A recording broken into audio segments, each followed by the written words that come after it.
I'm really glad our baby was born safe and sound. I'm sorry I couldn't do anything. That's all right. Just having you here, Derek, is enough for me. Let's get together and win happiness. Those words made me feel sick to my stomach. But I couldn't just leave like that. I finally reached for the door. After a light knock, I opened it. Hey, who do you think the father of this baby is? As I entered the hospital room, I responded to Jessica's words and looked up. Oh, well, who's that? Is it someone we know? Samantha, we have no idea, right? Derek interrupted our conversation in a panic at those words. Jessica's pompous attitude for no reason and Derek's flustered attitude all seem ridiculous, and I scoffed. Of course, I know. Congratulations. I wish you all the best. Make sure you two make that baby happy. Then I left Derek behind and walked out of the hospital room. The two will surely get what they deserve. There is no future for them to be happy as it is, after making people unhappy. I was headed to some place to prepare a new future for them. My name is Samantha. I'm a 37-year-old housewife. Born and raised in a rural area. I have one younger sister. I grew up happily as the eldest daughter of an ordinary family. After high school, I worked as an office clerk at a local company. There was nothing flashy about it, but I enjoyed my days earnestly. That's when I was introduced to my husband, Derek, through work. Derek was the son of the president of our client company, Mr. Parker. He was 3 years older than me, and seemed almost too good for me. Chris, the executive director who introduced Derek to me, said to Mr. Parker, Derek's father, Samantha is very diligent and precise in her work. She has a good reputation for being kind to our clients.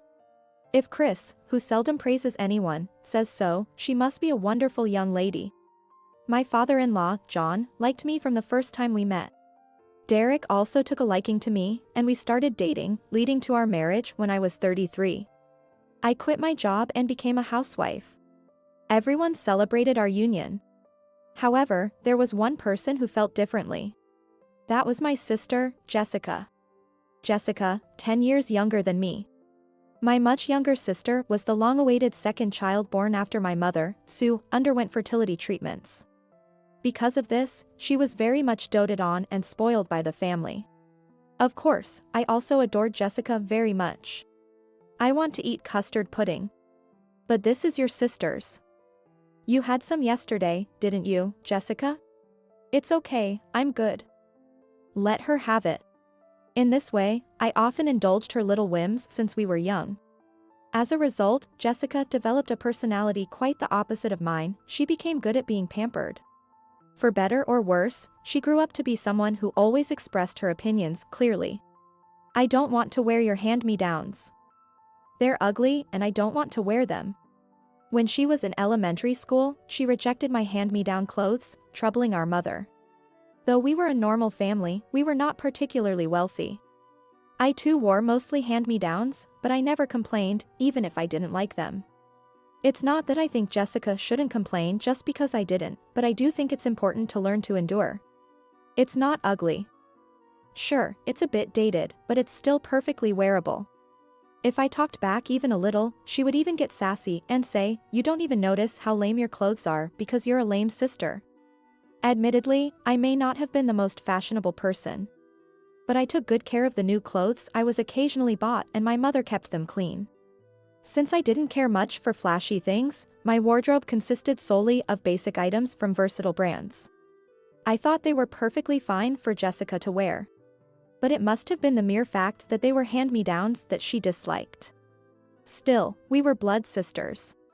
Unknowingly, our tastes were similar, and the clothes my parents would buy for Jessica were all the same ones I had, in the same colors. But still, my parents and I spoiled Jessica because we cared too much about her. Jessica's selfishness became even worse when she was in high school. Asking for pocket money and buying cosmetics, bags, or anything else she wants right away without holding back. If she didn't feel like going to school, she'd skip. If she wanted to go out, she'd head out even in the middle of the night. By this time, instead of just spoiling her, our parents scolded Jessica many times for such outrageous behavior. Searching for Jessica late at night wasn't a rare occurrence for our family. Even when my parents refused to give her money, she would sneak off to our grandparents' house, who knew nothing about it, and secretly begging for pocket money.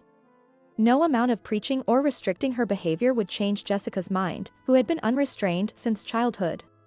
I spoiled Jessica too much. What if she gets dropped out of school for slacking off like that? Though our mother seemed to feel responsible for Jessica's behavior, Jessica managed to graduate from high school without further incident. And then, she managed to find a job. The whole family was relieved, but shockingly, she quit after just 1 month. I was astonished that she would say something like, "There's a stinky old man here," which wasn't even a reason to leave the company. Afterward, she flitted between being a part-time worker and quitting, reaching the age of 23. Now an adult, neither our parents nor I would say much to Jessica anymore. Even though she's been a part-time worker, she has been working steadily without quitting for the past 2 years. Becoming an adult seems to have taught her a bit about personal responsibility, and she appears to have settled down somewhat. However, when I got married, she wanted to quit her job too. "I'm too jealous that you marry the son of the president of the company and become a full-time homemaker." That was Jessica's first words when I told her I was getting married. Even though I'm a homemaker, I still have to do housework, and I'm willing to do simple company duties at home without pay. Even when I tell her that, she seems to be envious of the very idea of quitting a job. House chores can be done quickly, and business tasks are just a few minutes' work, right? Even so, I can't cut corners. Right. Besides, it must be hard to keep up with relatives when her father-in-law is the president of the company, isn't it? I don't think she'll ever feel at ease. Our mother supported me, but it was hard for Jessica to accept. This is just something to hold on to until your in-laws are dead. Your father-in-law is old, and in a few years, you'll be the wife of the company president, right? What the heck are you talking about? I was deeply upset by Jessica's remarks. It seemed that Jessica could tell I was upset, as she laughed heartily and said, "I'm just joking." But I wasn't in the mood to laugh, and our parents were simply dumbfounded by her remark. Despite everyone thinking Jessica's joke was too much, she actually quit her job shortly after. "I quit my job, so I'll start doing the household chores tomorrow. I'm going to be a homemaker." She never even helped our mother before, and now we are all swept away by her sudden statement. I would get married and leave home in a few months, but I felt sorry for our parents who would have to continue to live with such Jessica. I can't believe she actually quit her job. When I sighed, my parents just gave a wry smile. We thought she had calmed down, but it seems Jessica is still just a child. Even though it's okay now, what is she planning to do in the future if she doesn't settle into a stable job? Even though it's her responsibility, the parents surely worry about her. Well, let's just hope Jessica doesn't cause any trouble for Samantha. Right. You need to find happiness without being swayed by Jessica. In the end, I was married and left home, unable to do anything about Jessica, who insisted that she was a homemaker. Because that's how my marriage started, I was still concerned about my parents' home after marriage. My parents-in-law were kind to me and there was no inconvenience in my life, but as I had expected, being a homemaker is hard work. Besides the housework and work I had expected, it is dizzying to have to deal with relatives and prepare gifts for company relations. Even though we lived separately, my mother-in-law, Linda, would often visit our house to teach me various tasks, saying, "It must be tough being married into such a family," showing concern for me. No, I understand because I went through it too. But let's take things easy and not overdo it. If you try too hard, you'll stress yourself out. Linda said this with a smile, teaching me various things. There are a lot of things that are hard for a housewife to deal with, such as dealing with her in-laws. Some friends commented on how tough it looked, but Linda always cared for me and would even prepare meals while I was busy learning the ropes. I was deeply touched by how wonderful my in-laws were. "My parents are really happy that you became my wife." Derek also said so. Gradually, I became more integrated into his family as a daughter-in-law. 2 years after our marriage, I was blessed with our long-awaited first child. My in-laws were overjoyed. Derek seemed excited about the arrival of our child too. However, contrary to this happiness, I had a concern. It was about Derek's suspicious behavior. Lately, he had been taking his phone to the bathroom and having a lot of business dinners, which reduced the time he spent with me. As he was spending less and less time at home, I was worried that he was getting tired and said to him, "You look busy these days." "I'm about to be president. It's hard with all the calls and appointments." However, Derek quickly returned his attention to his phone after giving a predictable reply. Since becoming pregnant, I had slowly become anxious about Derek not spending time with me. One day, however, I suddenly wondered if Derek was having an affair. It happened when I glanced at Derek, who was looking at his phone as usual. His face was far too giddy for what was supposed to be a work-related message. That expression unsettled me. Oh, something came up suddenly. "I'm heading out." Sure enough, immediately after making that face, Derek spoke to me. "What? Right now? President Bennett is always in a hurry. Have a good night's sleep and don't worry about me." Then, Derek rushed out of the house. I found it unbelievable. What kind of emergency could there be at this hour of the night? I woke up to my husband leaving his pregnant wife alone in the middle of the night and going out. For the sake of my unborn child, I decided it was time for Derek to face reality, so I finally hired a private detective. Sometime after that, I received a call from my parents. "Jessica has been taken to the hospital. Please come as soon as possible." I was shocked by the news. Since she was taken to the gynecology department, I thought perhaps she had suffered an ovarian torsion and hurried to the hospital. "Is Jessica's examination over? Is she okay?" Upon meeting up with my parents in the waiting room at the hospital, I asked them. It turns out she was pregnant, and she started labor. "What?" I exclaim out loud at my mother's words. "Didn't you ever notice that before?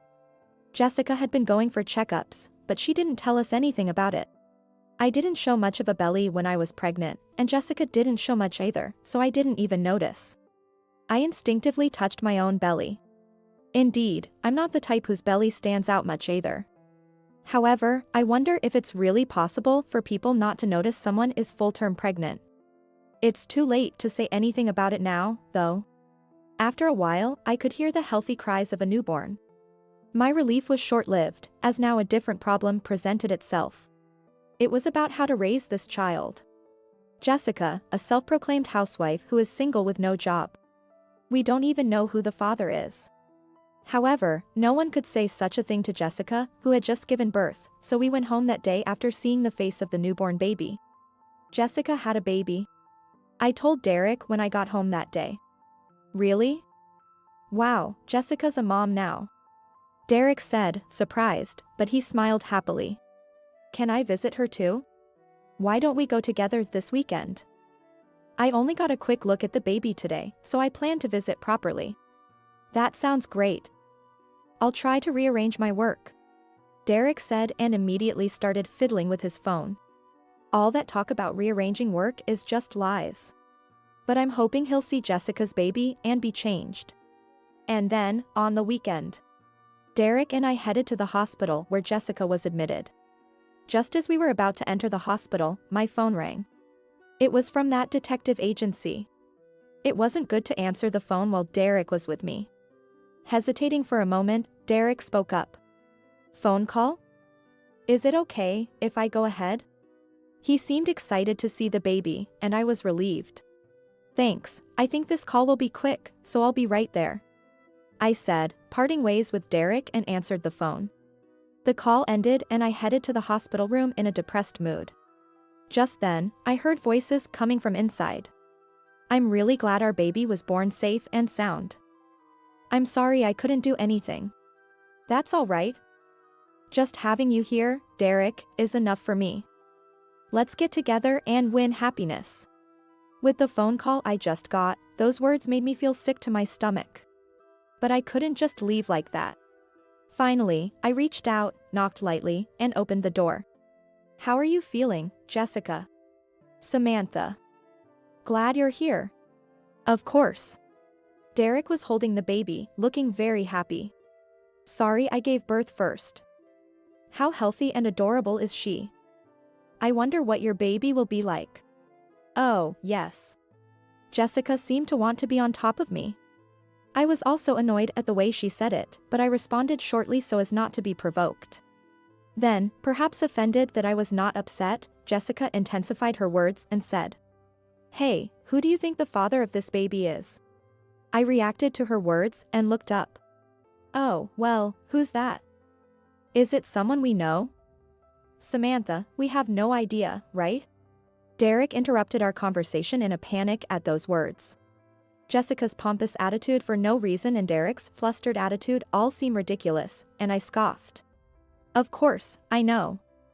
Congratulations. I wish you all the best. Make sure you two make that baby happy."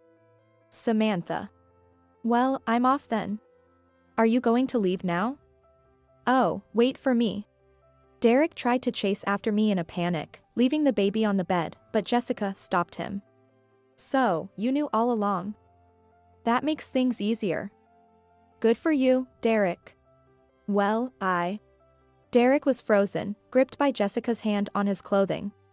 Leaving him behind, I walked out of the hospital room. I then headed straight to the office of the detective agency. The earlier call was to inform me that they had gathered all the evidence. The detective reluctantly added, "In fact, we had observed your husband making his accustomed and familiar visits with the woman to an obstetrics and gynecology clinic located about a 10-minute drive west of your home. It was indeed an obstetrics and gynecology clinic affiliated with the hospital where Jessica gave birth. Though it was shocking, considering how Jessica had always coveted what was mine, it was entirely plausible. The conversation I had overheard only confirmed my suspicions.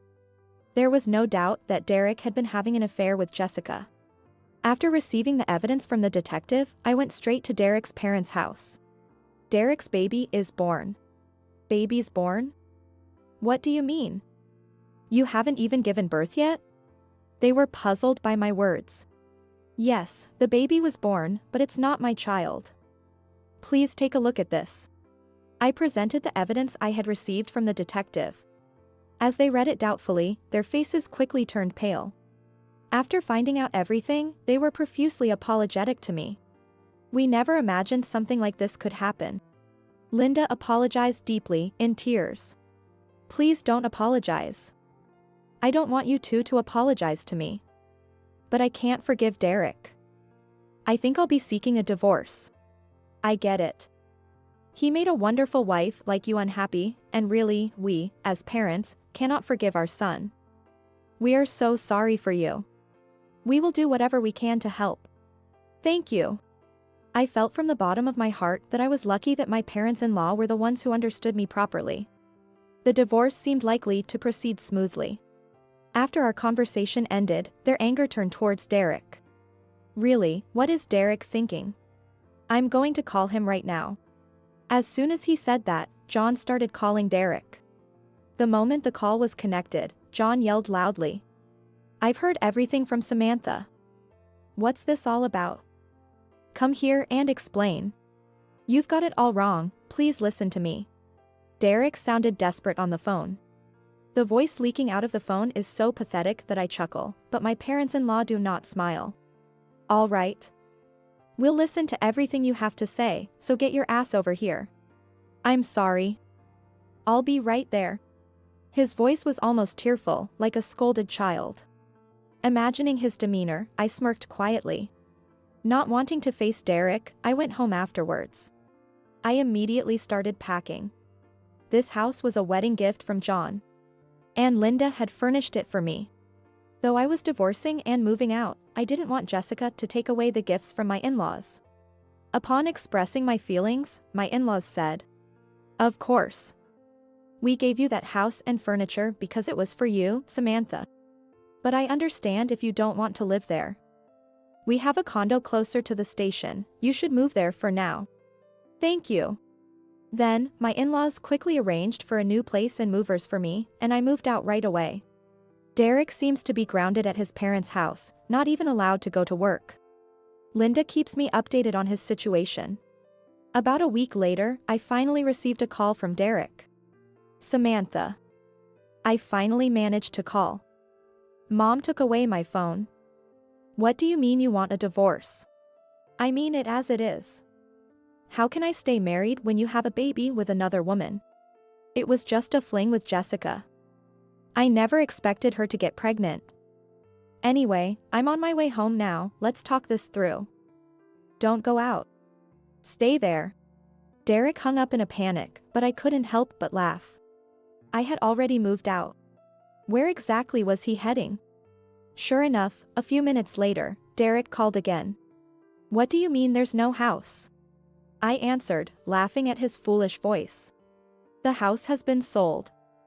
The new owner plans to turn it into a parking lot. You can't just do that. That house is under my dad's name. Of course, I got permission from him. The day you came back, I disposed of your things as well. So you don't have a home anymore. Just go back to your parents' house. After my moving out, John had sold the house. I was grateful to John for going that far. And as I told Derek, the new owner was indeed planning to turn the site into a parking lot. The house had been demolished a few days before. I even went to watch it. I thought it would make me a little sad, but I was refreshed by the house breaking with a loud bang. Oh no. We can't really go back. Is he standing on the now empty lot? Derek raises a desperate, weak voice. He's really wayward, even though I've told him from the start there's no way we could go back. If he regretted it so much, he shouldn't have cheated in the first place. You're being persistent. Think about what you've done at your parents' house. He must have come here to escape from the painful reprimands from his parents, but Derek no longer has a place where he can feel at ease. He brought this on himself. That night, I received a call from my parents as well. Jessica keeps saying Derek is the baby's father. It must be some mistake, right? It seems Jessica had been saying this since leaving the hospital, but my parents had been ignoring it, unable to believe it. After a few days of her consistent claims, even my mother began to doubt and decided to contact me. I'm sorry I made you ask such a tough question. Jessica's story is true. I'm already divorcing Derek. I can't believe it. I've already informed Derek's parents and they've prepared a new place for me. I'm starting the divorce discussions. My mother sounded like she was crying on the other end of the phone. Even I burst into tears as my mother repeated, I'm so sorry for what Jessica did. She had nothing to apologize for, yet she felt responsible for Jessica's actions. Despite being an adult, Jessica probably couldn't imagine how her actions hurt others around her. Mom, don't worry about anything. I reassured my parents and ended the call. And under the supervision of my in-laws, the divorce discussions began. It's my fault. I fell for Jessica's temptations. Derek seemed not to want a divorce, repeatedly apologizing, but his words didn't resonate with me. If you feel so bad, why don't you marry Jessica? No way. Since the child has been born, Jessica can't raise her baby alone. You need to take responsibility for them. At my words, Derek fell silent, unable to respond. John sighed deeply. Samantha, we will also support you and the newborn. Derek, you must take responsibility and fulfill your duties to her sister and the baby. Faced with pressure from me and his father, Derek reluctantly accepted the divorce. I hope he reflects on his actions and lives a better life from now on. After our divorce, Derek remarried Jessica and started living with his parents. They lost their house and had no choice but to move in together. By that time, I was nearly due, but I was living comfortably in the house prepared by my in-laws. Sorry for taking Derek away. Jessica sent me that message, but I ignored it. Dealing with Jessica now could only cause me stress, which I couldn't afford. But that was probably what she wanted. I wonder what your baby will be like. They're cousins and also siblings. It's hilarious, isn't it? Well, I'm younger and more beautiful, so I'm sure my baby will be better than yours. She kept sending messages like that, completely disregarding anyone else's feelings. Hey. I haven't received a baby shower gift from you yet? She even had the audacity to demand a gift from me now that I was set to be a single mother. Are you home? I'll come over and give it to you soon. I kept ignoring her for a long time, but I replied so to the message begging for a baby shower gift and immediately headed to their house. Samantha. How are you feeling? Linda had continued to care for me even after the divorce and treated me very well. On this day, she welcomed me into their home as soon as I arrived. Is Jessica here? Derek is off today too, so she's probably around. Linda hesitated slightly, showing her concern for me. I smiled warmly and said, great. I brought a baby shower gift for Jessica and Derek. Upon entering, I sat in the living room while Linda called for Jessica. Jessica, holding the baby and looking happy. Unaware of the impending downfall, she looked at me and laughed mockingly, as if to belittle me. So you finally brought the baby shower gift? Well, it's not like I'm short on money. I handed Jessica a large envelope. It was thick. Jessica frowned suspiciously at the envelope, which was clearly too big to contain just cash. What's this? I wasn't planning on giving it, but this is my gift to you. Jessica cautiously handed the baby to Derek and took the envelope, looking inside. Jessica's face is turning pale as she looks at several sheets of paper. What is this? What does this mean? She then shouted angrily at Derek, glaring at him. Derek, puzzled, peeked at the documents Jessica was holding. And his face turned pale. I don't know. It wasn't me. It's obviously you, Derek. I smirked at their exchange. The envelope actually contained investigative reports from a detective. I had already shown them to my in-laws, but they contained shocking facts unknown to Jessica. It revealed that Jessica was not Derek's only affair partner. He had a total of 4 affairs. Jessica was the third of them. The first one seemed to be the married woman and was the wife of a subordinate in his company. This was the woman Derek was really into. According to Linda, her husband eventually found out, and it was only after marrying Jessica that Derek finally broke it off. The second one was a 20-year-old girl he met through a dating app. Surprisingly, it wasn't Jessica but this girl who was seen entering the obstetrics and gynecology clinic with him. The detective found out that it was apparently a hospital visit for an abortion. The third one was Jessica. The last one was Jessica's friend, whom she had introduced to Derek. Of course I knew all about it, but now Derek is a complete stranger. Having any affair was bad enough, but having my sister involved made it unforgivable. That alone was enough for me never to forgive Derek. I had planned to shroud this in the darkness as long as Jessica was properly remorseful and apologetic. But since Jessica would not stop being on top of me by any means, I decided to push her off top of that mountaintop. How terrible. You liar. As expected, Jessica broke down crying in hysteria. Despite holding her sweet baby, she repeatedly hurled insults at Derek and physically lashed out at him. What's all this noise? At that moment, John came home. Seeing me, he seemed pleased and greeted me with, "Samantha. You were here?" Then he glared at Jessica and Derek. "What are you doing yelling in front of the baby? Please listen to me, Derek has." "Oh my, they know everything Derek did, you know?" I laughed at Jessica who was freaking out. "Oh, you mean?" John said, exasperated.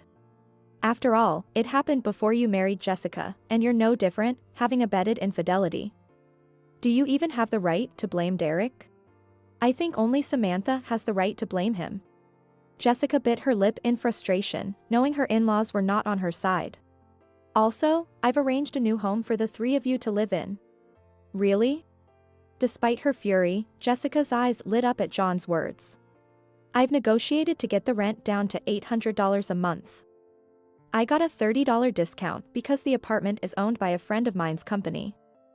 Now, get the hell out of here." But the moment Derek heard those words, he looked despairing again. "Wait. Move out? What do you mean? And why does Samantha get a new house while we get a rental with rent to pay? I've also arranged a new job for you. It's a sales position at the real estate company." "A new job? Are you kicking me out of the company where I'm supposed to be the next president?" The two of them confronted John. However, John said with a smile, "When did I ever say you were going to be the next president? You just assumed that on your own. Besides, I can't keep someone in the company who messes around with an employee's family." "Pack your bags and leave," he said. The two who had been arguing before were now united, continuing to protest against John. I was dumbfounded as I watched, but Linda muttered beside me, "It seems like John had been planning to kick Derek out since you divorced." Both we really thought of you as a true member of our family." I was more than happy to hear that. And I laughed heartily at the heavenly punishment my sister and her husband received for losing their home, their jobs, and their trust. They moved into the house John had arranged, starting a new life. It was a 15-minute walk from the station, but perfectly located next to a pediatrician and just a 3-minute walk from a supermarket, ideal for raising a child. According to my parents, Jessica complained about not being able to go out much, but given her tendencies, more distractions would likely lead to more spending.